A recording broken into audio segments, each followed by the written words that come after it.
All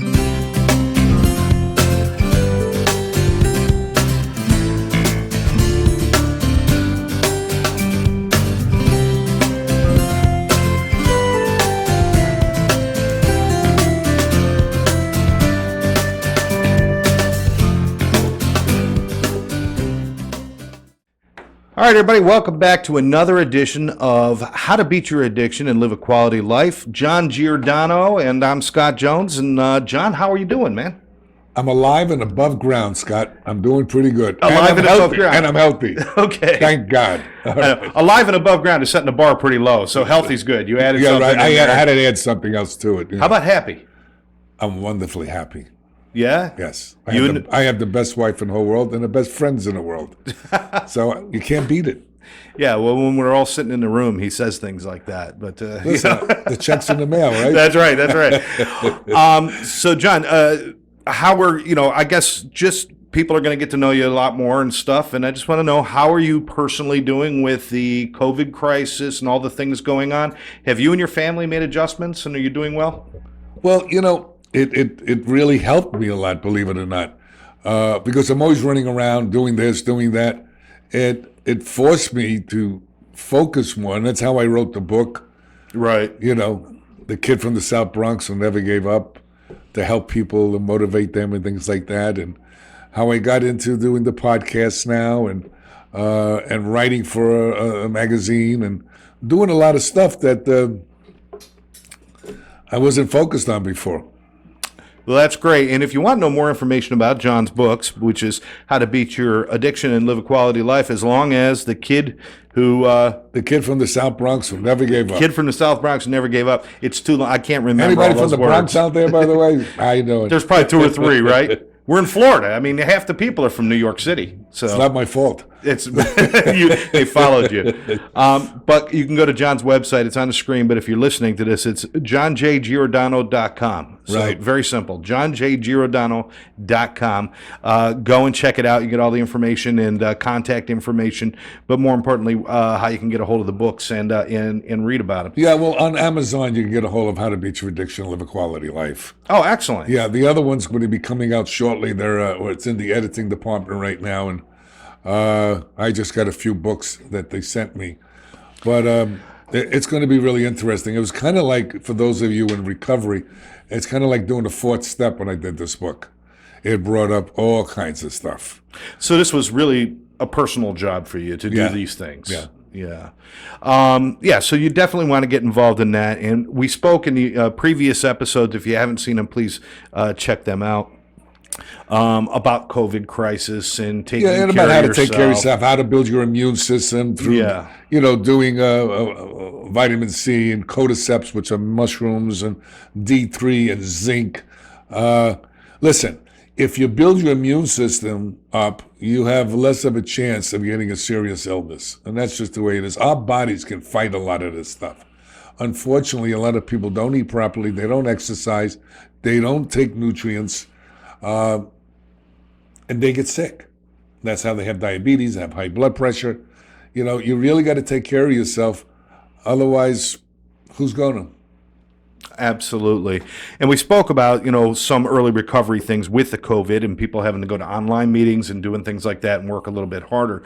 But I don't want to ignore, and I thought we could talk about this today, I don't want to ignore the fact that there are some real things that happen with or without the COVID crisis that people have to deal with, especially at the very beginning of their recovery from addiction.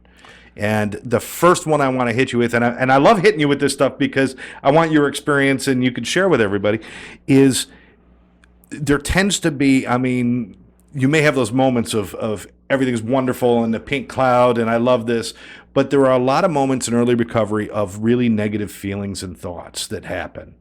Whether it's anger or shame or guilt or resentment, these things pop up. What are some good strategies to deal with those things right at the beginning when you're so on edge? Well, let me first say this. Even if you have many years in recovery, those things still come up. Not as often, not as strong. And that's why, in the recovery program and going to therapy, it teaches us how to deal with those things. Is it easy? Absolutely not. that what time gives you is gives you the experience that you can be successful in dealing with these situations: death, divorce, loss of jobs, loss of health. Yes. You got to be careful that you don't get into the poor me's, because the poor me's never make it anywhere. They go down that slippery slope, and then we wind up using drugs. So how to deal with some of this stuff, early recovery. I'm going back. I'm in recovery now, going on 36 years, but I keep it fresh because I'll never forget all the trials and tribulations that I went through early in recovery. I went through divorce. I went through deaths. On and on, betrayals and loss of jobs and, being homeless. And listen, I know what that's like. And I know a lot of you do also out there that are suffering from this addiction, or yours, or horror addictions, or whatever. All right. And remember, addiction comes in many flavors. Okay. Mm-hmm. We got drugs, we got alcohol, we got eating disorders, we got sex addiction, we got gambling addiction, spending addiction. Spending addiction I like a little bit, but not too much. The bottom line is that there are ways out of this. Okay, and some of those ways we're going to be talking about, like right now. Okay, first of all, you have to get yourself centered. And you don't have to, join a religion. Okay, but you want to get some kind of spirituality. Now, most people say, "What is spirituality?" And spirituality is different for any people. For me, it's learn to be kind instead of right. All right, help people less fortunate than you. Do your best not to lie, cheat, or steal. And just live a healthy life and reaching out and helping people less fortunate than you. To me, that's spirituality. It's not found in a church. It's not found in a book. It's found inside of us.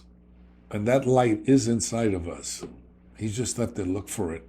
And sometimes you don't have to look for it all. It's right in front of your nose. That's how you hide things from addicts, by the way. Put it right in front of them. Right in front of them. They go, "Where is it?" Yes. Well, John, you made a great point that, difficulties in life aren't just reserved for people who are new in recovery. It's for everybody. Right. Everybody has difficulties. And if we haven't learned anything from 2020, we should have learned, expect the unexpected. Things are going to happen. You have to be able to roll with the punches. But when somebody's just, maybe they're fresh out of a rehab and they're trying to put things together and they have these negative circumstances or negative thoughts, and you just explained how you've had problems in business and lost jobs and homeless in your early recovery. Are there any really tangible things you can do besides the standard just go to a meeting, which is very important, go to a meeting and get fellowship and talk to a sponsor? But is there anything else you could do, maybe physical or... Okay, first of all, you have to do this. You have to deplete stress. Stress is a killer for us. Right.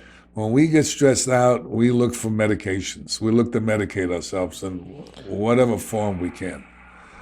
And the bottom line is, look, when I first got into recovery, I didn't believe any of this stuff. I'm a street kid. I'm from Missouri. No, I'm actually from New York. But, I don't believe people.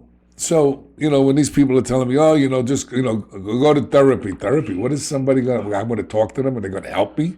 I said, give me a break already. And I'm not going to tell them things I did, But when you give up that persona and that false ego, okay, and you start to share about what's really going on with you instead of stuffing it down inside like I think most of us do, whether you're an addict or not.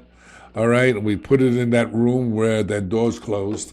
But what we don't realize is that it's still there alive and well. And it affects our everyday life. It affects our emotions. So what you have to learn is to surrender. And surrender, I used to say, is a bad term. I don't surrender to anybody. Yeah. Okay? Well, guess what? If a guy walks into the room with a machine gun and he's 20 feet away, you better start thinking about surrendering or making a last-ditch effort to dive on the gun. which doesn't work very well, by the way. No. So, what you have to understand in recovery, it's about becoming vulnerable. And man, that's hard. That's really hard to trust anybody. Okay? And look, people go, I go in a program, like I said when I first went into the program, these people are full of crap. Okay, this guy's looking at the girl, he's looking to pick up this new girl, they're looking to make a deal outside after these meetings. I thought it was all baloney. But I kept going. They said, keep going, keep going, keep going, keep going. That's what I did. And little bit by slowly, I changed. But you want to know something, Scott? I was the last one to see that. I said, you didn't even see the change that was happening in you. Everything's the same. Nothing's different. They said, did you use today? I said, no. Well, John, something already did change. Right. And what I didn't realize that when I was using, my life was really bad, like most of us. And, it's easy to forget the bad part. All we want to look for is the buzz, getting high, And today, getting high is helping another human being through this hell, that we are in. And hopefully they get recovery. Some of the things you could do is start to take care of yourself. All right? You don't get another self. You only get one, okay? One that I know of anyway. And the bottom line is, if you start learning to take care of yourself, you'll start feeling better. Because I don't know about you, but when I was using, I didn't eat properly. I exercise, but really I'm smoking a cigarette and I'm working out. I mean, it was like a joke. Yeah, smoking a cigarette and hitting a heavy bag, Yeah, I thought those trays, on those treadmills, you have the tray. I thought that was for your Coca-Cola and your Doritos. No, that was for so my you cocaine. Could have a snack while that was. I don't know about you. And forget the Doritos. All right. Oh, if I do this Coke, I'll be able to run faster. I mean, listen. Recovery from drugs and alcohol and other behaviors is not an easy road. Okay, if you're looking for an easy road, there isn't any. But I'm going to tell you this: it's a lot easier than what we were doing when we were using. I think it's important that people look back on the reality of their using as they move forward. Because a lot of times when things start to get a little difficult, for newcomers especially, but even for people with some time, when things get difficult, loss of job or stress or something like that, it's easy to look back and glorify the using time and saying, God, I was happy back then. Everything was great back then. But that's not the truth. So knowing the truth about what the using really was is important, isn't it? Well, here's the deal. Look, how many times did our addiction fool us? How many times did it say, well, I'm not going to do it again? And an hour later, 3 days later, here we are again. And then we get depressed about doing it. And then we do it again. Then we get depressed, then we do it again. So if you want to go on that roller coaster ride, and by the way, that roller coaster ride ends in death, institutions, and jail. And that's true. Okay? And I think what's worse than death, I know addicts that got paralyzed, blind. I had one client, he didn't take out his contact lens for about a month, and he got an eye disease, and he lost his eye. Wow. I mean, look, if things are not going on in your life, that means you're dead. Right. It's as simple. Shit happens, okay? And we always go into the poor and we say, oh, it's only happening to me, and if I coulda, woulda, shoulda. Give me a break already, okay? All of us as human beings are going through all of this stuff. But this is what makes you stronger. And people don't realize that all of this stuff that we go through, okay, and as we survive it, and the way you do survive it is to reach out and get help. Get in the middle of a program of recovery. But most of all, get your spirituality back, even though you don't have to believe in God or whatever you want to call it or whatever, okay? Because remember, us addicts are selfish, we're self-centered. It's all about us, and it's always poor me. And it's always blaming somebody else. Yeah, exactly. Exactly. I would straighten everything out if these people would stop screwing with me. I would do this if life wasn't so hard. I would do that if they didn't fire.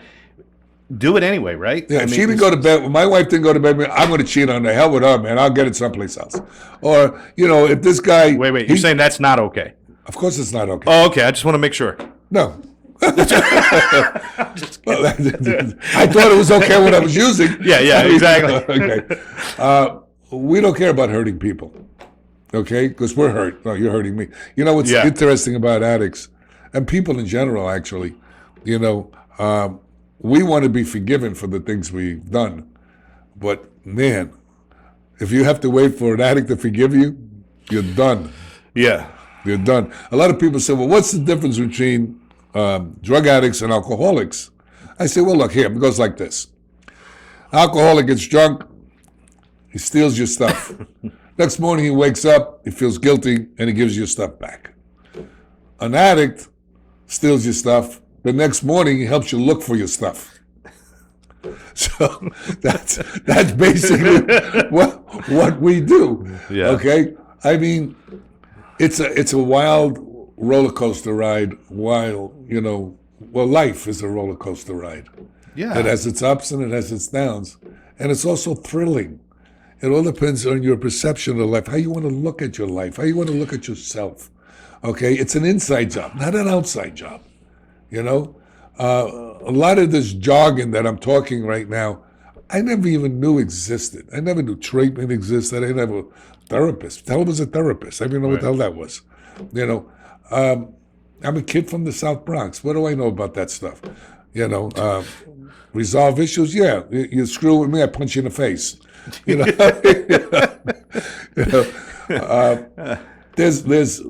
This program lays it out, and it's really smart.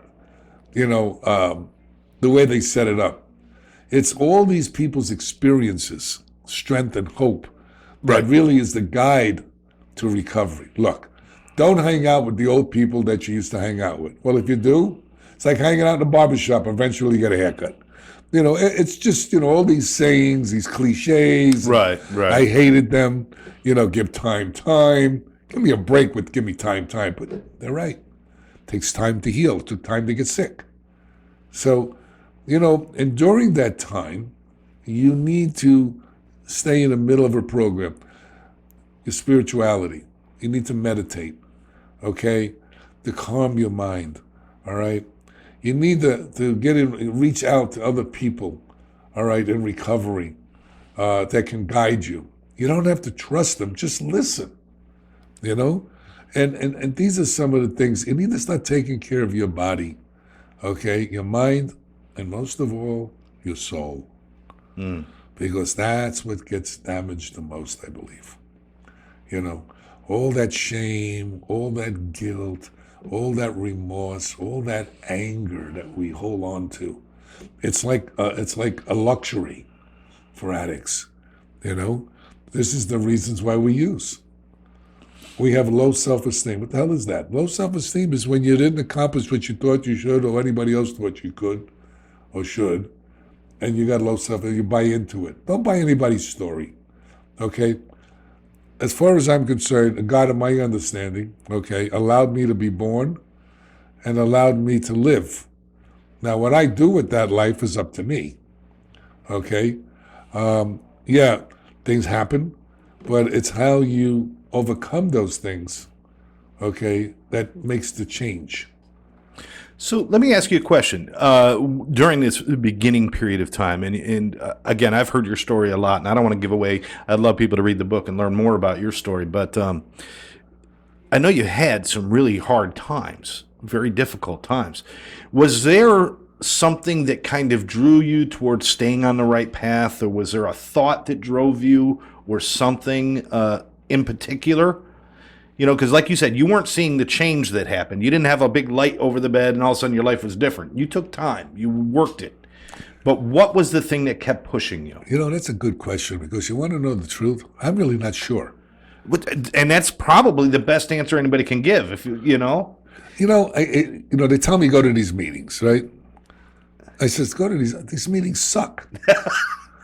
I don't want to go to these meetings. Yeah. I wouldn't even get high with the people that are in the meeting. I said, what am I doing? I didn't come here to join a new religion. Okay? I don't want to come here and hear somebody's sob story. you know? These are the things I would say to myself. Right. But for some reason, and I choose to call it a power greater than myself, push me to keep going. They say, just keep going, John, things will change. And I says, man, these people are out to lunch.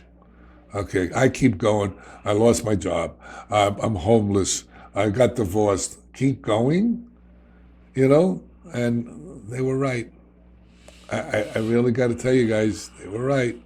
Do you think an inner city kid like me would stick around to a program for going on 36 years if it was bullshit? Listen, I might not be the smartest cookie, but I'm not stupid, okay? And that's just the way it is. Let me tell you something. If you don't believe this stuff works, fine. How are you doing? So I'm going to ask you just a couple of questions about that early time, if you don't mind. No, of course. I'm gonna kind of give you some of the things that you were doing, and you kind of feed me how important that was for your early recovery. First of all, going to meetings. How important was going to meetings at the beginning? I was going to meetings every day. Okay, they were telling me go 90. I went, forget it. I just kept going for years. Okay, now look, after so many years, you could cut back. You could go 3 days a week, 5 days a week, 1 day a week, 2 days a week, as long as you stay in the center of the program. Mm-hmm. Okay, as long as you have like we call it a sponsor, somebody to guide you through these steps that these recovery programs have. These steps are they call them the 12 steps. What they are is a cleansing of your inner soul. And what it does is it teaches you to look inside instead of outside, and to see where you've been, okay, where you are, and then where you want to go. Okay, we need a roadmap. It's like going on a trip, okay, and you don't have a GPS. Right. Used to be a roadmap, but now it's a GPS, right? And sometimes I want to punch What's the a map? GPS. What's a map? Map who? And you need a guide. And you don't have to believe in the guide, just do it. You know, I didn't believe in it, but I just kept doing it.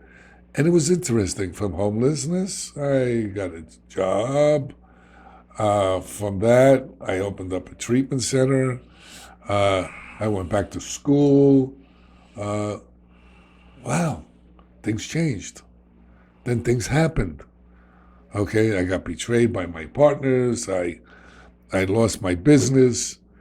And I said to myself, wait a while, I thought things were supposed to be great in recovery. Well, they are. Okay, shit happens. And what makes it great is your ability to weather the storm. Okay? You know, there's a saying in karate we have, you know, to be like the oak tree, which is very strong, in a hurricane is not very wise. I'd rather be like the willow that flows with the wind. Okay? So when the hurricane's over, it's still standing and the oak is laying down on the ground. So that's what you have to learn to do. You'll have to go with the flow, as they say. You just gave me a perfect segue into my next thought, which was, I know karate has always been a part of your life, or a big part of your life. Was that beneficial to you in your early recovery, being involved in that, or how did it play a role in your life at that time? That's interesting you say that. It was good and it wasn't good, because the good part was it gave me discipline, it gave me focus when I did what I was taught, okay? But it also hindered me.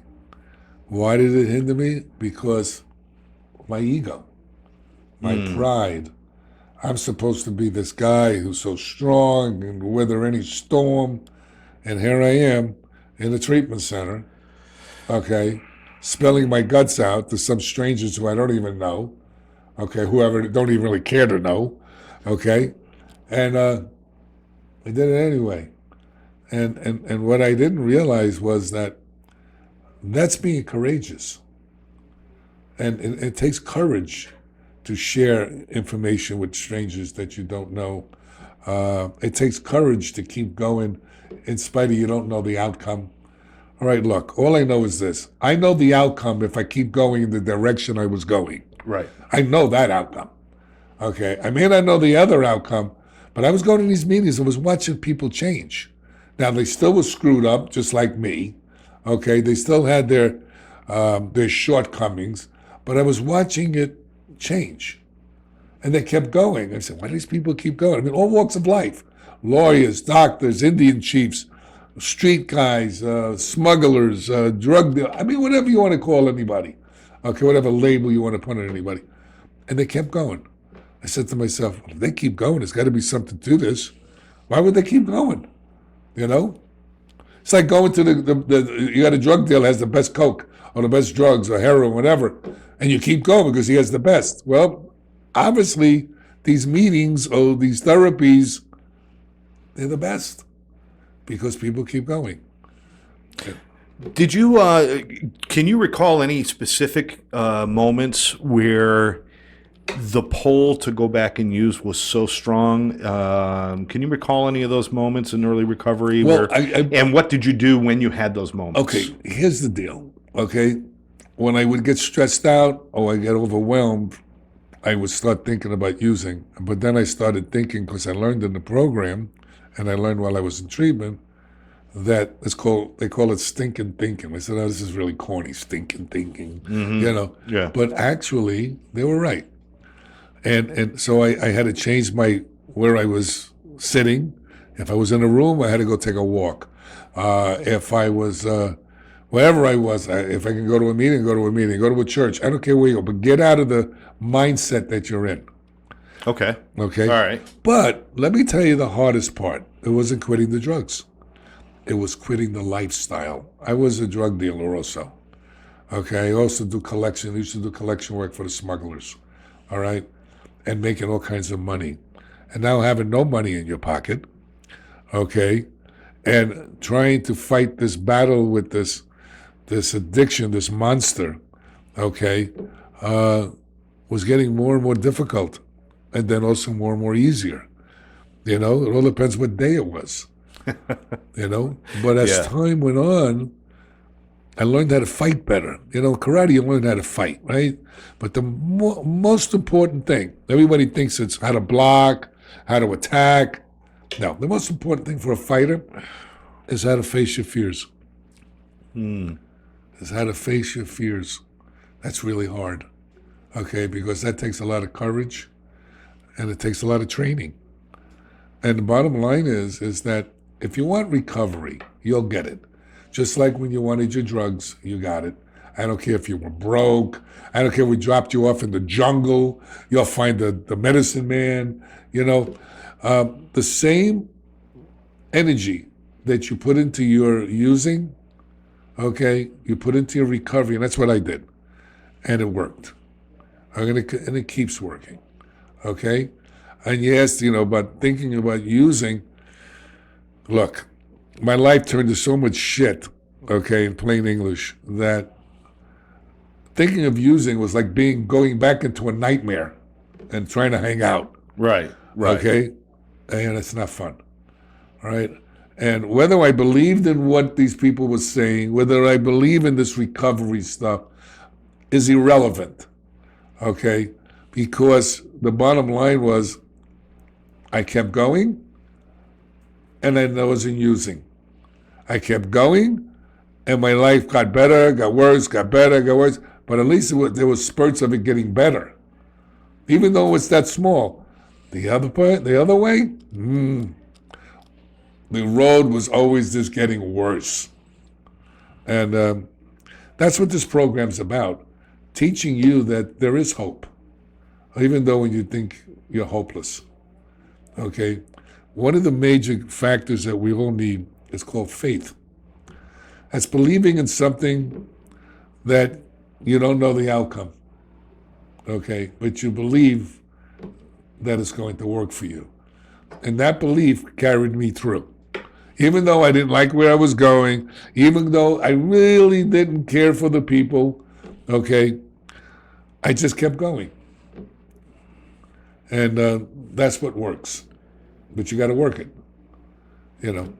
You made a great statement with it was harder to give up the lifestyle than the drugs themselves, because that kind of was what defined you. Probably for all of us, when you're using, you build a persona, you build a character that you're living. You're living. For you, it was that kind of tough guy. It was.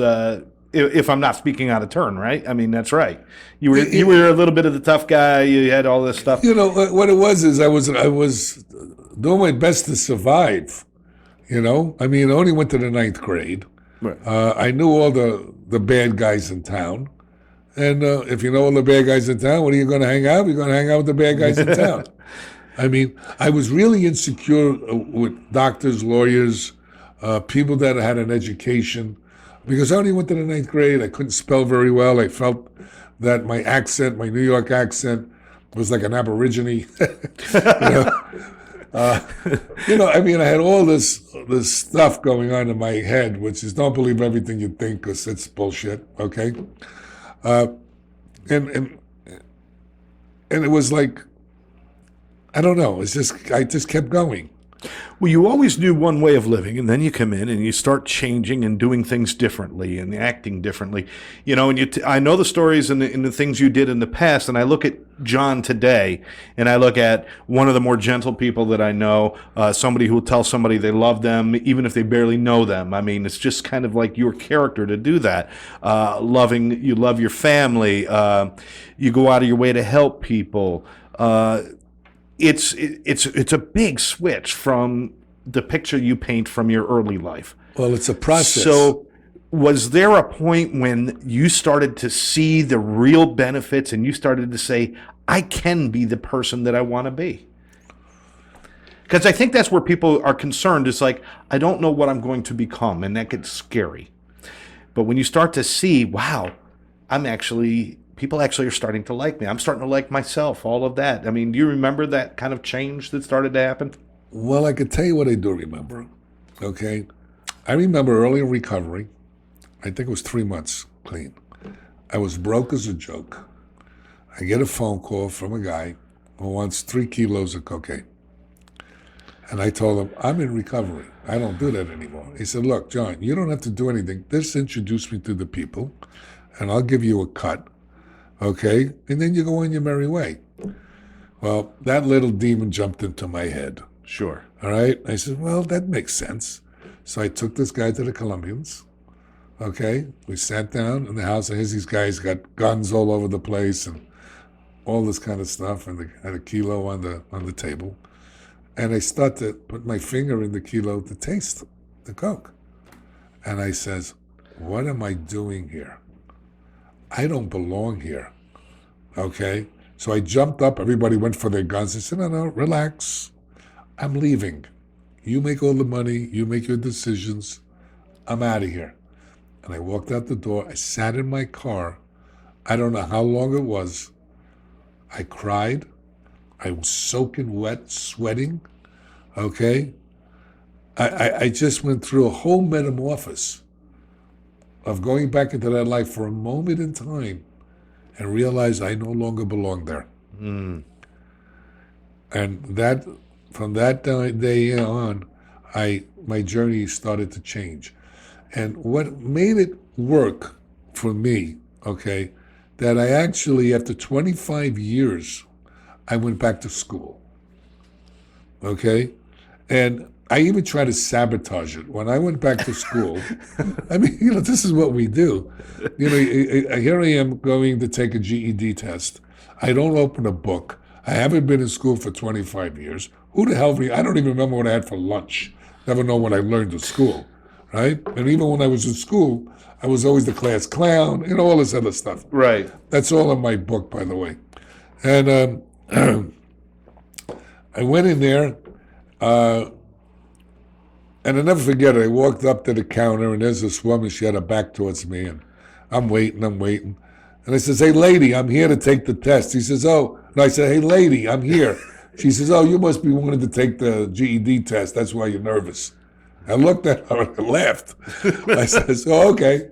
And I went into the room. There was a proctor there, and there was a bunch of people in there. And the people kept on asking how to fill out the papers. And all it was is put your name, your address, things like that. I says, look, if these morons, okay, don't know how to fill out the damn application, I think I'm okay. I swear to God, that's exactly how I think, right?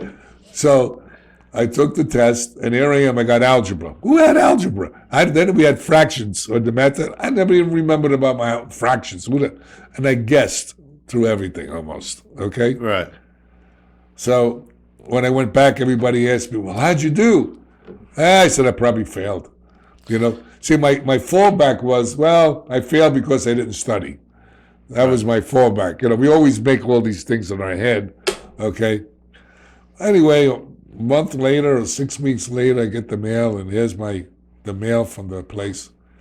And I says, I opened up the letter, and I passed. I says, they must have sent the letter to the wrong place.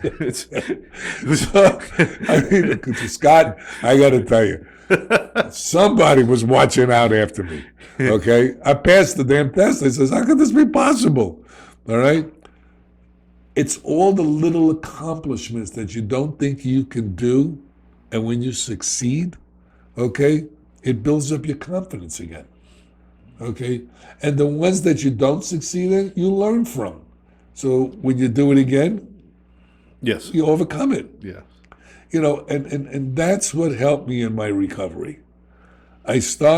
People were pointing out the little successes that I had that I just discounted because either it was easy for me or I was lucky or something, okay, which was bullshit. I worked for it, but I didn't even want to recognize that. So early in recovery, just do small things. Keep your word. I'll tell you how you can keep your word. The easiest thing. Tell yourself you're going to make your bed in the morning, okay? And make your bed. Tell yourself you're not going to eat that McDonald's burger. You're going to get maybe a salad. And keep your word to yourself. I'm sorry. Well, I'll take the burger. You guys can have the salad. I'll have the burger. Well, get a salad. Get a burger that's like a salad. Get a veggie burger. How's that? Ew. Well, no, it's probably good for you. It probably is. No matter of fact, I'm not all there yet, John. No, I got to tell you something. These burgers that taste like meat. Yeah. I mean, they really do taste like meat. You know what else tastes like meat? Meat. Well, there you go. It's not for everybody. John, all of this information is really great. We've been spending a lot of time talking about early recovery and stuff, but all of this stuff can creep up at any time. I had 13 years and I relapsed. So, I mean, these things can creep up at any time if you're not on top of doing the right thing, taking care of yourself and all that. And as we go through on for other shows and stuff, we're going to be talking about a lot of these topics. Again, if you want more information, if you want to reach out to us, go to johnjgiordano.com. All the information is there. You can get in touch with us. Make sure that you like this video and share it with your friends, and certainly subscribe to the ATC Network on YouTube. Thank you.